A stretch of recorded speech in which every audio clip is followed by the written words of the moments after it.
Buenos días, estudiantes gramelianos, ¿cómo están? El día de hoy vamos a desarrollar en el curso de Historia Universal el tema que lleva por título Revoluciones burguesas. Antes de hablar de las principales revoluciones burguesas que ocurrieron en la historia de la humanidad, primero vamos a definir el término revolución para luego hacer lo mismo con el de burguesía.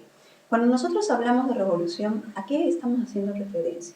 La revolución es un proceso muy importante que se basa en los grandes cambios, en las grandes transformaciones estructurales que van a ocurrir en el ámbito económico, político y social de un determinado lugar y en un determinado tiempo.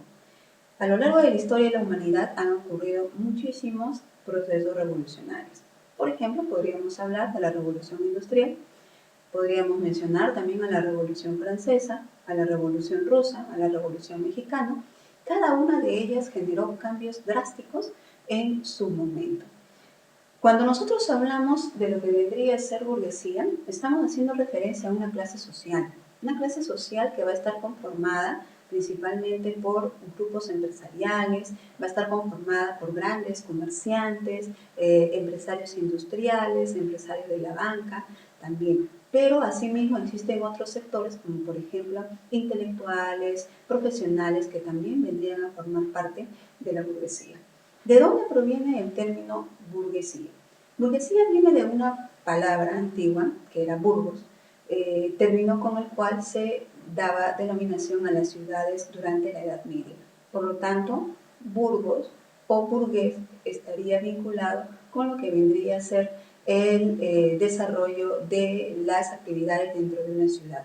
Dentro de una ciudad, los burgueses practicaban actividades como era la artesanía, al igual que también la actividad comercial. Y esto era una actividad muy distinta a la que hacía la gran mayoría de la sociedad durante la Edad Media. Gran parte de la sociedad medieval se dedicaba a lo que era la ganadería, se dedicaba a lo que era también la práctica de la agricultura, y ellos estaban sujetos al poder de los señores feudales. A diferencia de ellos, los burgueses se van a instalar en ciudades que poco a poco van a ir adquiriendo su autonomía conforme la burguesía vaya acumulando fortuna. Justamente ese dinero que van a lograr acumular les va a servir para comprar la libertad de los territorios en donde se habían instalado. Pero esa situación para la burguesía no va a ser suficiente. Con el tiempo, la burguesía pues va a pretender cambiar la forma de pensar, la forma de organizar a la sociedad de su tiempo, debido a que como durante la Edad Media y buena parte de la Edad Moderna, la población consideraba pues que todo giraba en torno a Dios y a la supremacía de la Iglesia Católica, era muy difícil para la burguesía poder impulsar en esas condiciones su desarrollo, no solamente económico, sino también a nivel político. Y es así que la burguesía va a financiar ya en la Edad Moderna movimientos como el Renacimiento, al igual que también las reformas religiosas conocidas como la Reforma Protestante, a través del cual se va a cuestionar fuertemente pues la supremacía tanto de los monarcas absolutos de esa época como también de la autoridad del Papa, que era obviamente líder de la Iglesia Católica. Entonces así, poco a poco, la burguesía, gracias a esos cambios drásticos que se van a ir dando, va a ir adquiriendo cada vez más y más poder hasta finalmente consolidarse como clase dominante en la actualidad.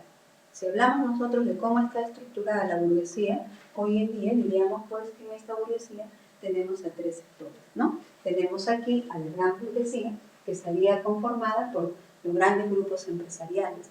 Nos referimos a los empresarios industriales, a los grupos empresariales de la banca, del comercio, de pues también lo que vendría a ser a las grandes transnacionales. También tenemos a la burguesía media o intermediaria, que va a estar conformada igualmente por grupos empresariales de la banca, del comercio, etcétera, pero que su radio, digamos, de dominio va a estar prácticamente constituido en una sola zona, es decir, en una región. A esta burguesía media también se le conoce como burguesía nacional, que por supuesto está ligada a la gran burguesía empresarial, ¿no? Y tenemos debajo de ellos a la pequeña burguesía. que está conformada por profesionales, por intelectuales y que van a ser un grupo muy importante también dentro de la sociedad, ¿no? Sobre todo su participación política va a ser de una manera permanente, de una manera constante. Entonces, miren, vemos aquí en resumen que la burguesía surge de una manera bastante humilde, digamos así, desarrollando actividades, ¿no?, como el comercio, la producción artesanal, y que con el tiempo va a ir adquiriendo cada vez más poder económico y posteriormente poder político. De tal forma que hoy en día pues, es este grupo el que está controlando el sistema a nivel mundial, ¿no? Pero para lograr eso, por supuesto, como ya lo habíamos dicho, tenían que impulsar grandes movimientos, grandes rebeliones, ¿no? Entonces aquí podríamos mencionar las causas que fueron aprovechadas por la burguesía para impulsar dicho desarrollo. Dentro de ellos tenemos la injusticia imperante en aquellos tiempos. ¿Qué era lo que pasaba en esa época? La gran mayoría de la sociedad constituía el pueblo. Solamente el 2% de la sociedad estaba conformada por la nobleza y por el clero, específicamente la alta nobleza y el alto clero que tenían el poder. Estamos hablando de los siglos XV, XVI, XVII y XVIII. ¿Qué pasaba? Que el resto de la sociedad estaba marginada, no había acceso pues a derechos para ellos. Si al señor feudal, al gran terrateniente, se le ocurría vender parte de sus propiedades, lo podía vender con todo y servidumbre que había en el interior y nadie podía oponerse a ello.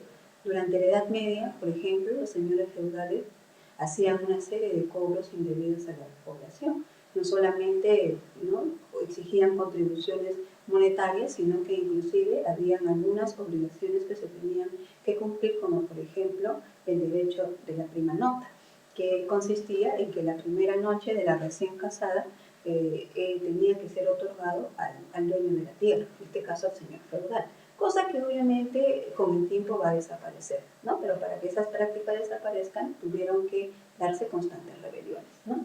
Igualmente tenemos aquí el cobro arbitrario de impuestos que se aplicaba sobre la población. Un ejemplo que podríamos mencionar al respecto sería pues las exigencias hechas por la corona inglesa a su colonia que tenía en América del Norte y que tras la guerra que Inglaterra habría de enfrentar con Francia, Inglaterra pues no va a hacer una cosa mucho más exigente que la de obligar a sus colonias a que paguen impuestos para de esa manera, digamos, resarcir la pérdida económica que habían sufrido a consecuencia de la guerra.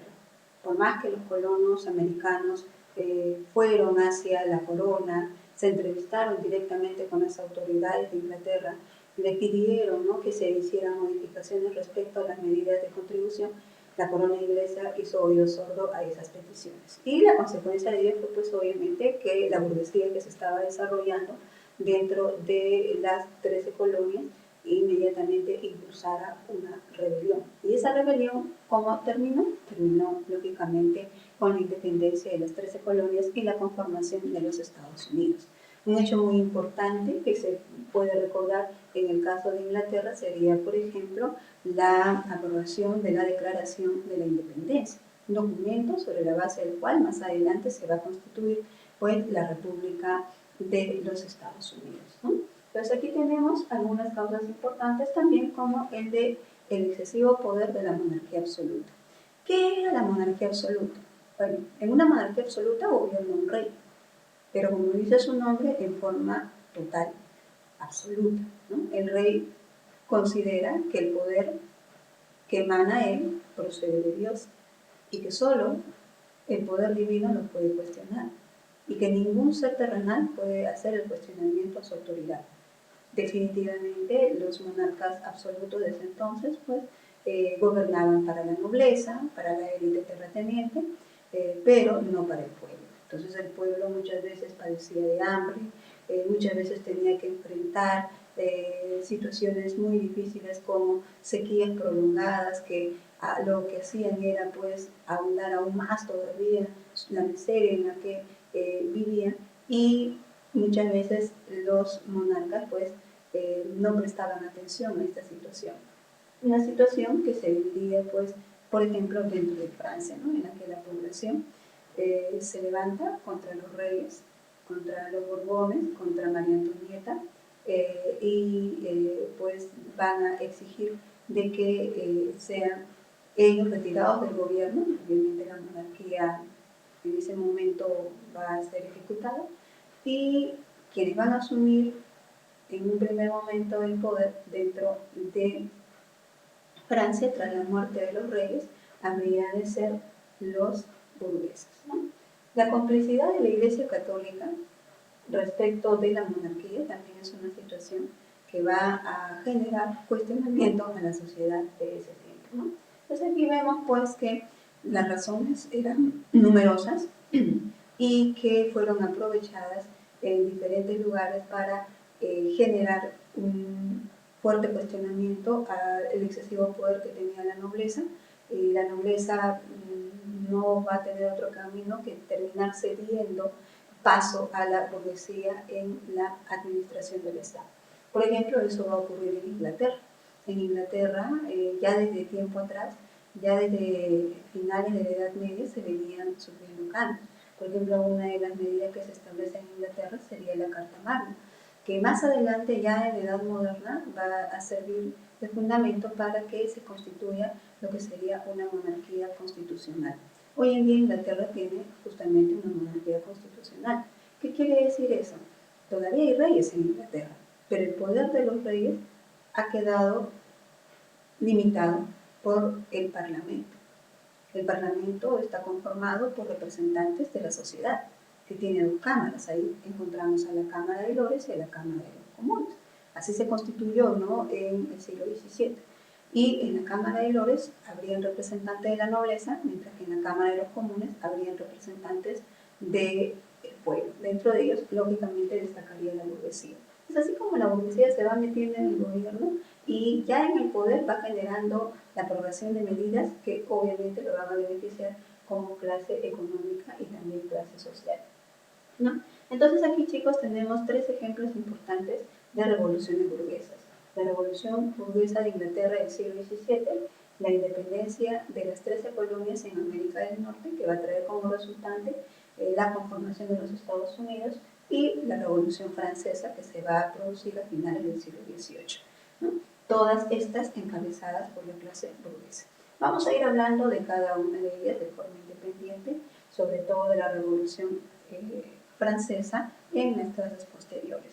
Por aquí, jóvenes, les he colocado algunas preguntas que van a servir para complementar el tema del día de hoy. Son 4 preguntas que están lógicamente muy ligadas al tema y que también tendrías tú que investigar un poquito más respecto de este capítulo para de esa forma pues tener un panorama mucho más amplio sobre lo que hizo la burguesía en los siglos anteriores. Muy bien, chicos, nos vamos a quedar aquí. Gracias por su atención.